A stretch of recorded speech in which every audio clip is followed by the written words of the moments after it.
Hey there, welcome to LSAT Demon Daily. I'm Nathan Fox. With me is Ben Olson. We're the founders of lsatdemon.com and our weekly podcast, Thinking LSAT. We have an email here from Olga, who is asking or commenting about our URM flag in the LSAT Demon Scholarship Estimator. Okay. Hi, LSAT Demon team. I have a question on the URM, underrepresented minority filter, featured in the Scholarship Estimator. As you just said, following the 2023 Supreme Court ruling prohibiting race-conscious affirmative action in law school admissions, is the URM consideration still applicable? To what extent, if at all, does the admission and scholarship process still consider URM status? Thank you. What do you say? I don't know. I think it's a great question because I don't really know. I mean, it's a relatively recent decision. We don't even have 509s yet for the second class that was admitted under this new policy. Mm-hmm. I think we've seen one class come through that was admitted under this new, whatever the policy really even means. I think we need to wait for more data to know how much URM status is actually affecting law school applications. Yeah. I mean, that scholarship estimator is not meant to be, that's not the be all end all. All we're ever doing is looking backward at the data and reporting to you. I believe that the URM flag, we essentially just make an estimate, right? We do, and it's rough because it really should probably be adapted to each individual school.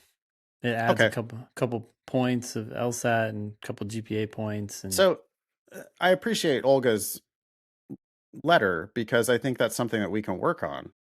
That maybe we can source that URM flag to each particular school, if it's even possible to get that granular of data. Yeah. I don't know. Yeah. I think we're guessing. I think if it matters, it maybe matters like a couple of LSAT points. Yeah. But people can change their LSAT points by 10 or 15 or 25 points. Mm-hmm.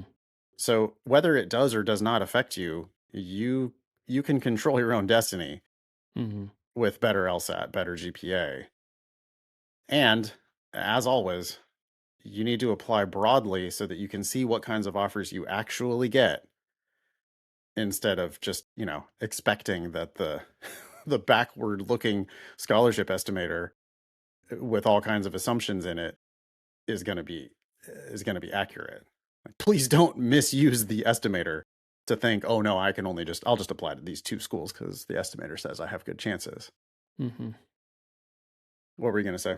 No, you could try both with the URM bump on and with it off. The point is to get a list of schools that you can apply to. Yeah, and with a few more LSAT points, the URM bump isn't going to do anything. Right? I mean, we know that schools are aggressively manipulating their medians. So the URM bump doesn't affect their medians. So if it does affect you, your projection at any particular school, just remember that if you were able to squeeze out 4 or 5 more LSAT points, you would moot the whole discussion. Yeah.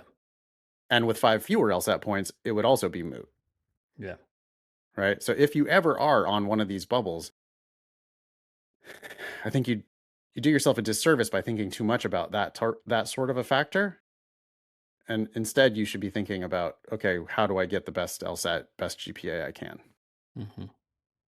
Anything more for Olga? No, thanks for writing in. Email daily@lsatdemon.com if you'd like to ask us a question or share some LSAT or law school admissions news. Thanks for listening.